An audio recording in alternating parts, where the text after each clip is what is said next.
Imagine waking up and seeing someone's name is trending all online. People are criticizing you, pressuring your employees to fire you, and sharing videos and information that you know nothing about. Before you can even explain, the internet has already found you guilty. This is the danger of cancel culture.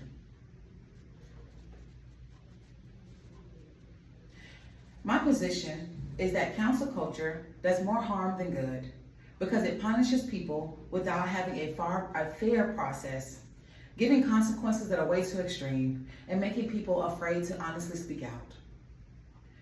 Cancel culture happens when people publicly criticize you, boycotts, or stop supporting a person because something that they find offensive or harmful. This phrase is new, but people often use boycott, protest, backlash for many years, blacklisting for many years. Social media has simply made this process more harmful and bad than good. Some supporters argue that cancel culture holds powerful people accountable. In the 2022 book, Cancel Culture, Social Justice, or Mob Rule, John Allen explains, public pressure can expose misconduct that institutions may ignore. For example, the Me Too movement. Social media has given the Me Too movement a platform that helps women who have been sexually abused or harmful or harassed by powerful men.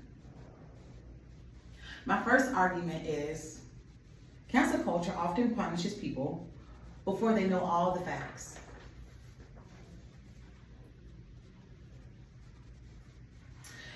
With a short video, a screenshot, or an old post, it simply spreads in minutes.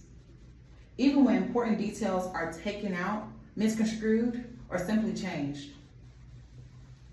Adrian Debug explains that many cancel culture stories are presented in a way that immediately identifies one person as the victim and the other one as the villain. Once the story spreads, it is hard to change.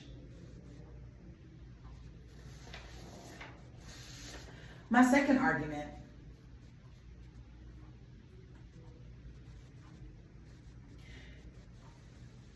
cancel culture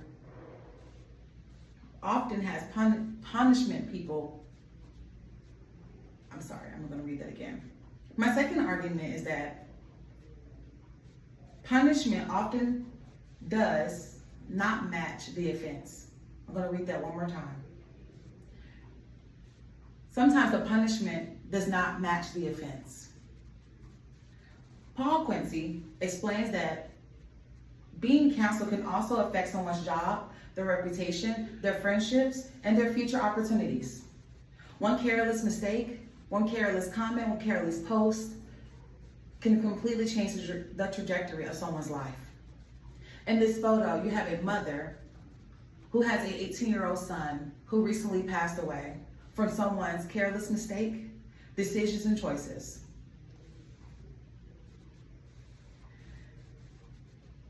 Research Pedro and his co-authors also warns that online shaming can become cyberbullying and damaging to one person's mental health. Like stated before, this mother whose child has recently passed away, she is receiving a lot of cyberbullying and shame for a mistake that someone else made on her son. There's a difference between refusing to change and learning from someone's mistake. Supporters may say that there are simple consequences of a person's actions. Sometimes consequences are necessary. People have the right to criticize public figures or stop supporting a business. However, fair accountability should consider the harm caused, whether behavior is repeated or whether the person is willing to change.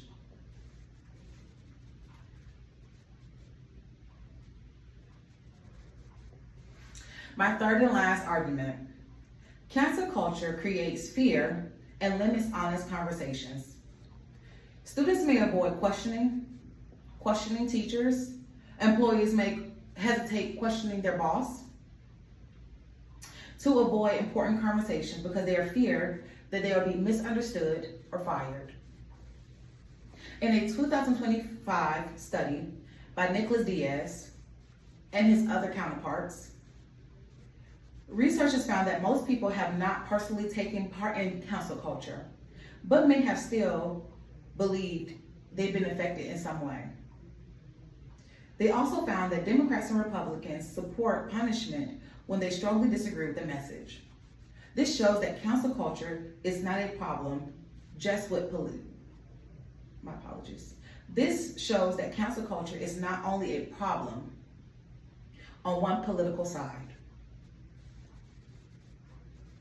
Cancel culture can expose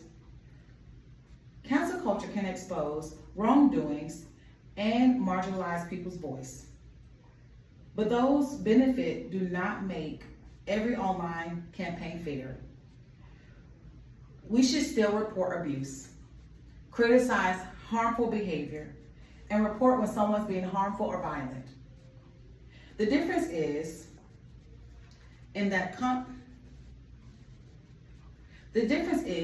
getting down to the facts, speaking up, and saying what is truthful, not taking a piece of information and running with it.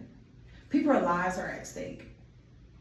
In conclusion, cancel culture is harmful because it does punish people without a fair process, create consequences that are too extreme, and causes people to censor themselves.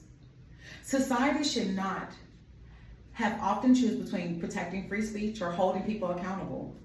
We can do both by investigating claims, listing the different perspectives, and allowing room for apology, education, and growth.